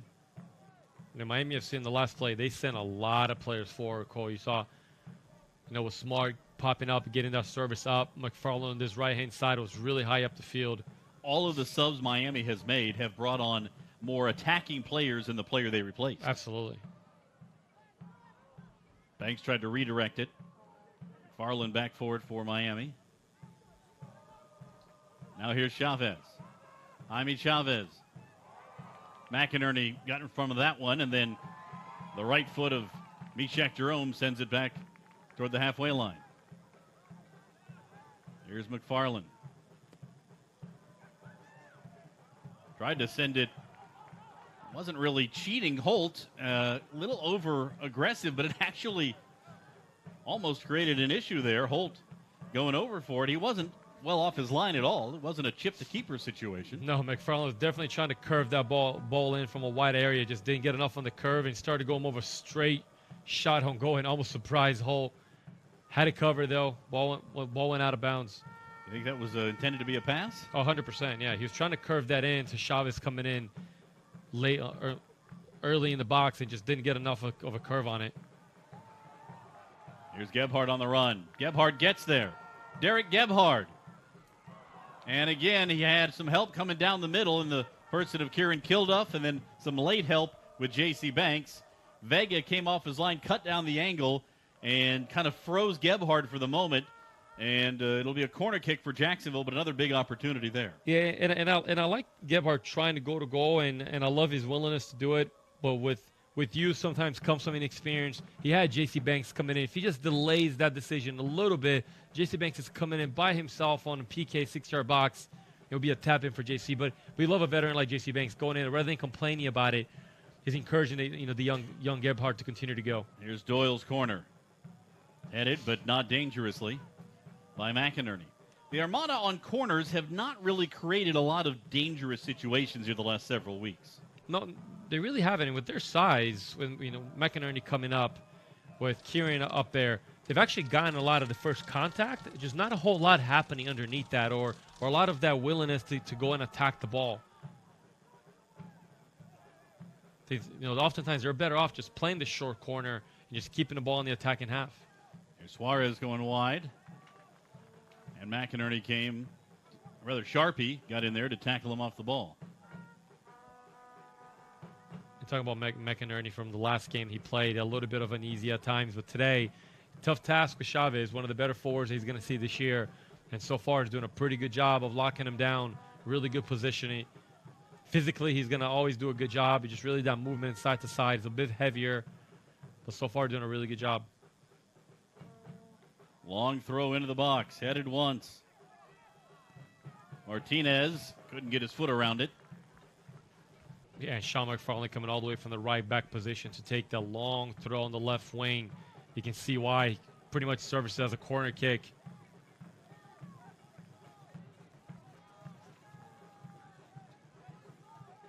McFarland last year played in the USL with the Colorado Swings switchback, so he's gone from heat and humidity to altitude, back to heat and humidity.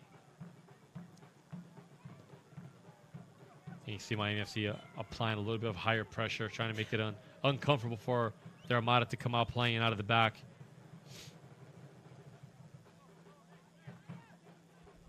"12 minutes regulation time remaining in this one. The Armada trying to remain undefeated and atop the NPSL's Sunshine Division. Miami came in undefeated, but because the NPSL tracks based on points per game, the Armada at 2.3 points per game, leading Miami United and Miami FC, who are both tied at 2 per game. A win here, and the Armada's numbers go up.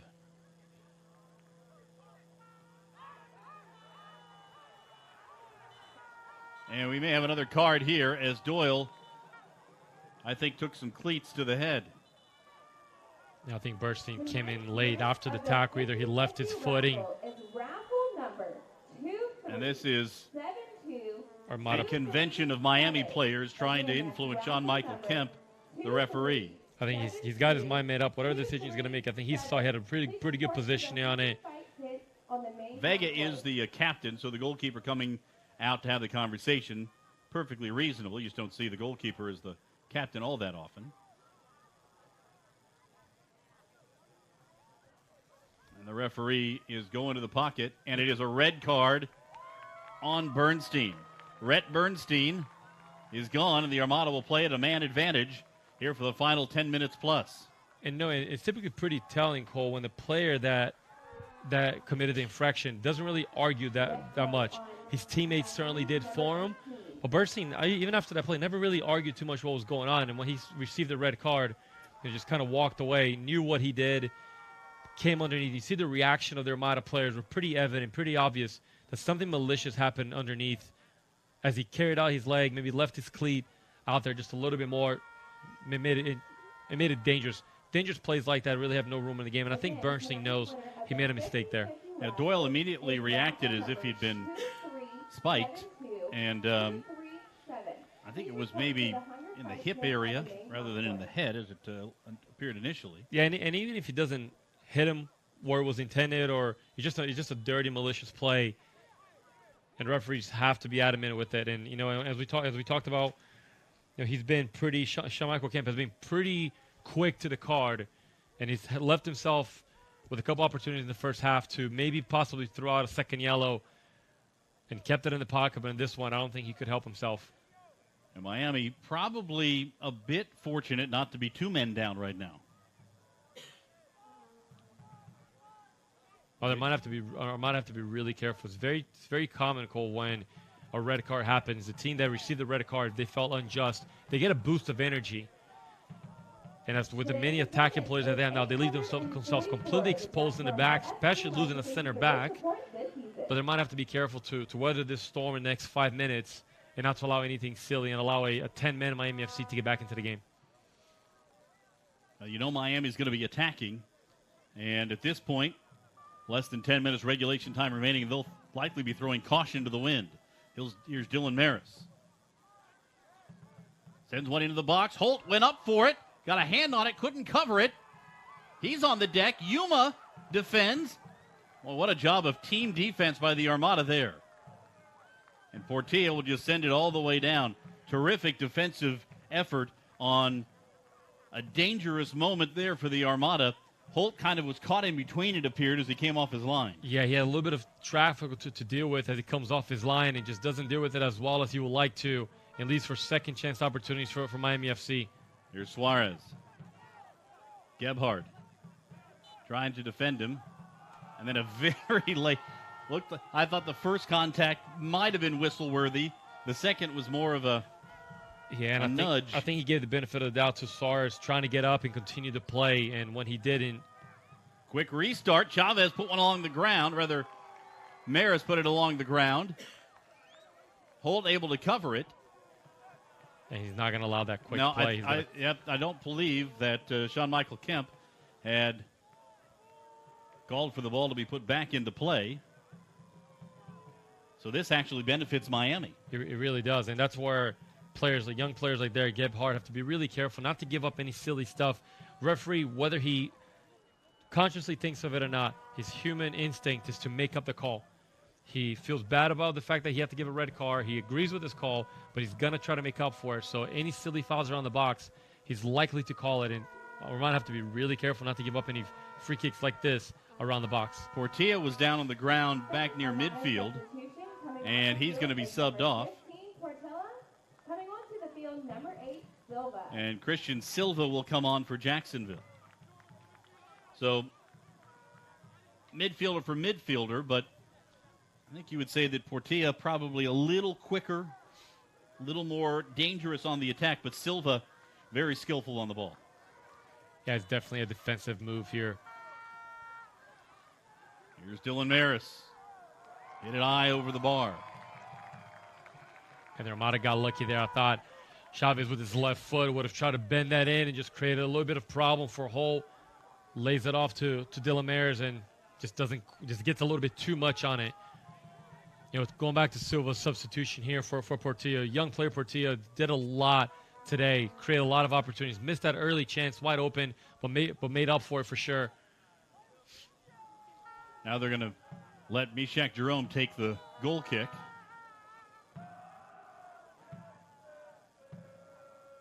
And Holt's going to get a yellow card pulled on him for delaying the game. Yeah, we see this play quite often. You see, it's very unusual for your goalkeeper to be open up outside of his own goal on a goal kick situation. But we talked about Meshach Jerome's, skill set. And he's confident here that he can really lace one up and just get the ball away from trouble. And more than anything, talk about field position kind of play there. Just let Mishak bomb it out there. It's kind of like a punt on third down. It really is.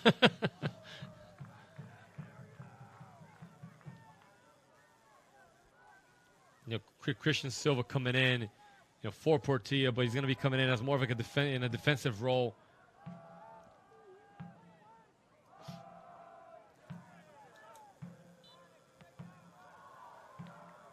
Should be seeing Connor Doyle, Yuma, Portilla, Christian Silva, really all sitting in front of the back line in 2 lines of 4. You have Derek Gebhardt still on the left-hand side. So it's going to look like a 4-5-1 here with Kyodoff being the only one. And once again, Armada just have to be careful. You have a little less than 5 minutes left in regulation, plus extra time.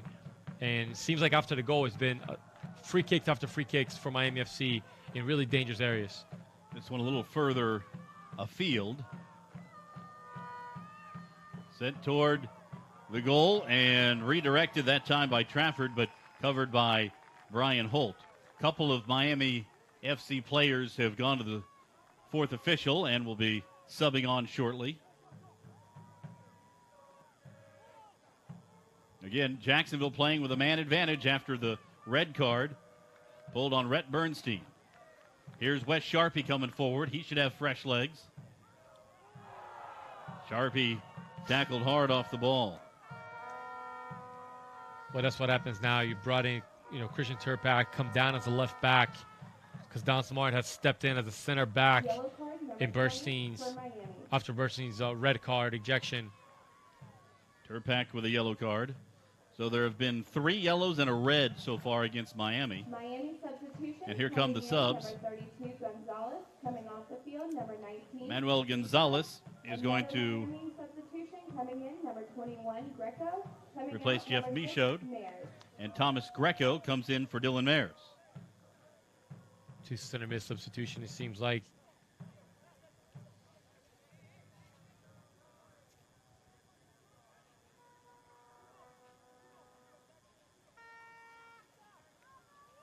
Just trying to get fresh legs on the field, especially with a man down. Going deep into his bench now, Coach Denglish is. Manny Gonzalez, Colombian. Played for Fort Lauderdale Strikers in the past.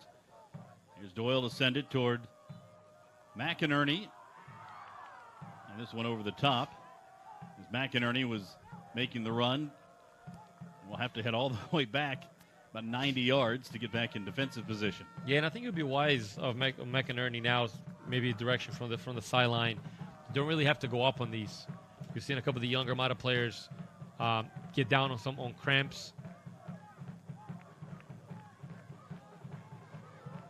Stay home. There's a lot of speed going forward at you. No reason to try now to get an extra goal. Just secure your lead. Be intelligent about what you're doing. You got Mishak Jerome. Acrobatic clearance of the ball there. Now Banks gets it to Doyle and back to Wes Sharpie. The Armada have about 1:45 of regulation time plus some stoppage time. There is likely to be, what do you think, 3 or 4 minutes potentially with all the especially with the red card and yeah, a couple other suggestive plays there, a couple arguments today, so probably about 4 minutes of extra time. A lot of substitutions as well in the second half, so a little bit more for a delay.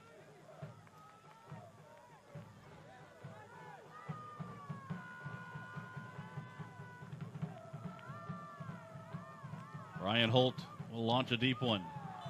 Kieran Kilduff aggressively pushed down by McFarland, who now has magically injured himself while pushing the Irishman from behind. Well, he kind of injured himself as he pushed Kieran Kilduff up, pushed him forward.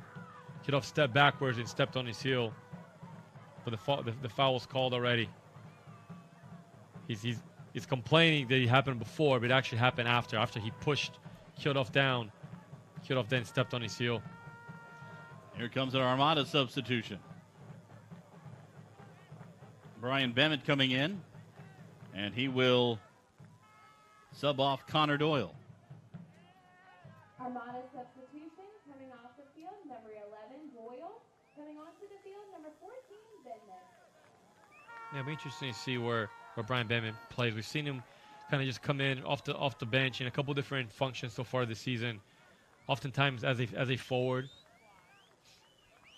but replacing Connor Doyle, which has been a defensive midfield player here, a box to box. See how that structure changes at all. Another Armada sub.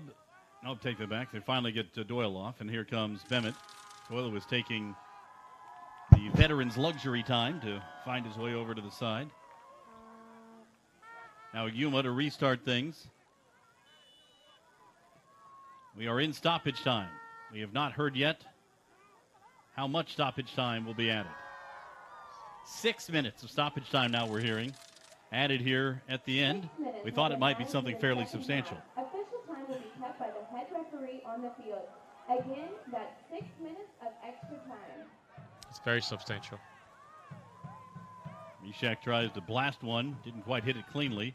Sharpie able to close down to it. Now Kilduff. You just always wonder how these referees come up with this extra time. I mean, you've seen games with absolutely horrific things and conversations, and it's 3 to 4, 2 to 3 minutes. And then you've seen games like today, not much to it. Yeah, red card, a little discussion there, but 6 minutes.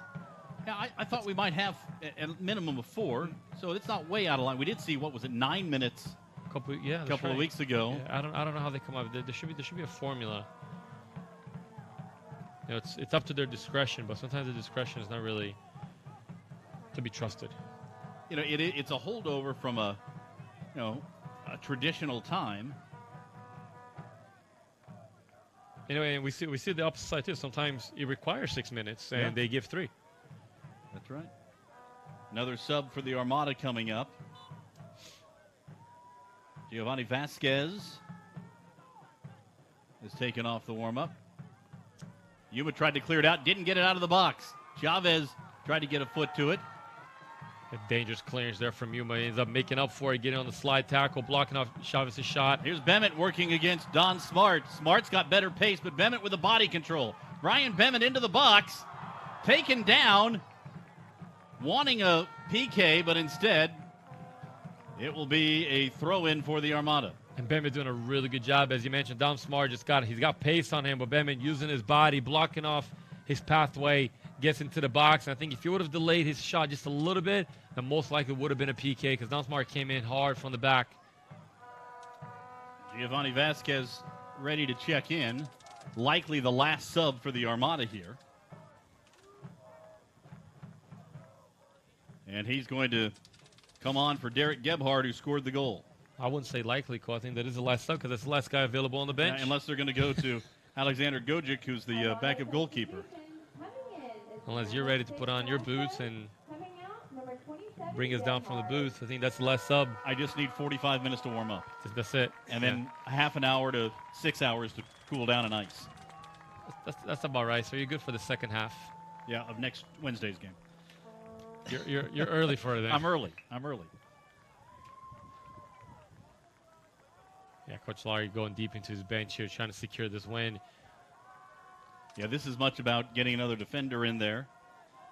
Yeah, we haven't seen much of Giovanni Vasquez so far this season. Interesting to see how Coach Larry envisions him. He talks well about him, just depth charge, just hasn't really kind of gotten his opportunity just yet. 3.5 minutes of at least 6 of stoppage time gone by. Banks battling.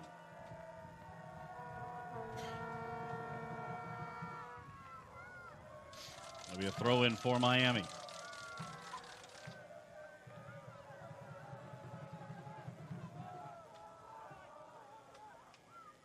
Bennett with those fresh legs, really harassing the back line of Miami FC. Vasquez with the first touch, came with his head. Yes, Vasquez has come on for Mikey Melvin as the left back position, and Mikey Melvin is taking Derek Gebhardt's left wing position. He's getting some fresh legs back there, giving Mikey Melvin just a little bit of a relief going forward or just holding a higher line. Make no mistake, it ends up being a 5-man back line with Mikey Melvin just really sitting back a little bit.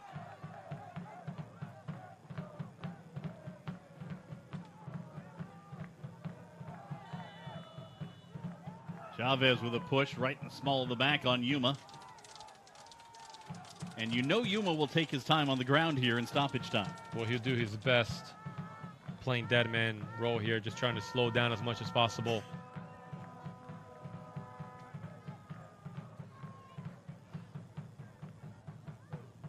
McInerney and Chavez discussing the goings-on. Yeah, and Yuma just making the best out of it. Always agitated, always an electric kind of player. Don't suppose he has a lot of friends out there. I think he's well respected from a player perspective standpoint. I think everybody would like him to be his teammate. But I think he's the kind of guy that you want him on your team. And by the way, I don't know what Chavez is doing having the conversation here. He's only, extending the delay. I don't think I've seen a game yet where Yuma has not requested a handful of yellow cards. I think if he had kept a couple in his pocket, I think he'd be dishing them out himself. I'm going to date myself here, but he's kind of the Bill Laimbeer effect from the Pistons bad boys, or maybe Bill Laimbeer, that's right. A little bit of the instigator. Yeah, absolutely. But also very skilled on the ball, very calm and collected with the ball at his feet. He certainly can play. Yeah, he's really the glue that keeps his back line and front line together. Even like a game like today, where we just didn't see him on the ball a lot. He's orchestrating, he's communicating, he's saying everything to his players what's happening. He's certainly the maestro back there that orchestrates the back line and everything that happens in front of him. Well, we've gotten to 6 minutes here in stoppage time. Again, it's a minimum of 6 minutes, so we'll see if Sean Michael Kemp starts glancing at his watch here anytime soon. So far, he has not. J.C. Banks trying to close to it. Chipped up toward Chavez. Played out wide, Suarez chasing it down.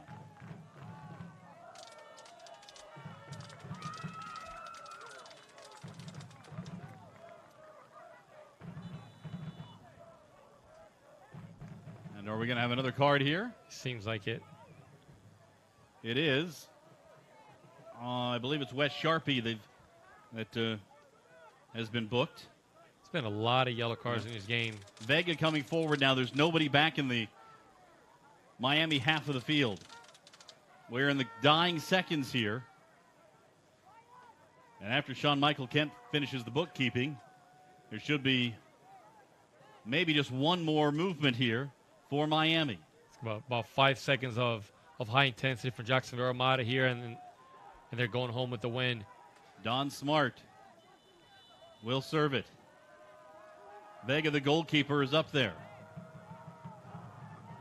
Smart sends it in. Headed over the goal, and it'll be a goal kick, which should end things here, you would think. It seems like Suarez got his head on that, got a good flick on it, just didn't keep it down enough to keep it on frame. And there's the whistle. It will not require the goal kick.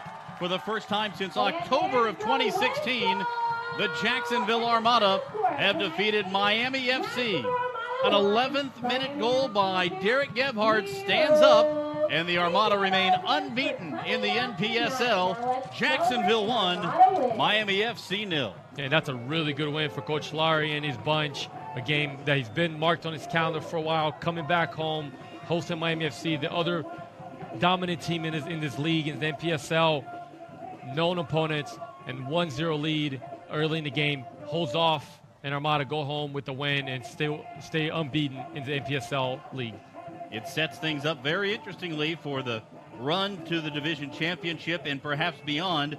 The Armada have their fate in their hands now in the NPSL after the 1-0 win. For Mauricio Ruiz and our entire crew, Cole Pepper saying, thanks for watching.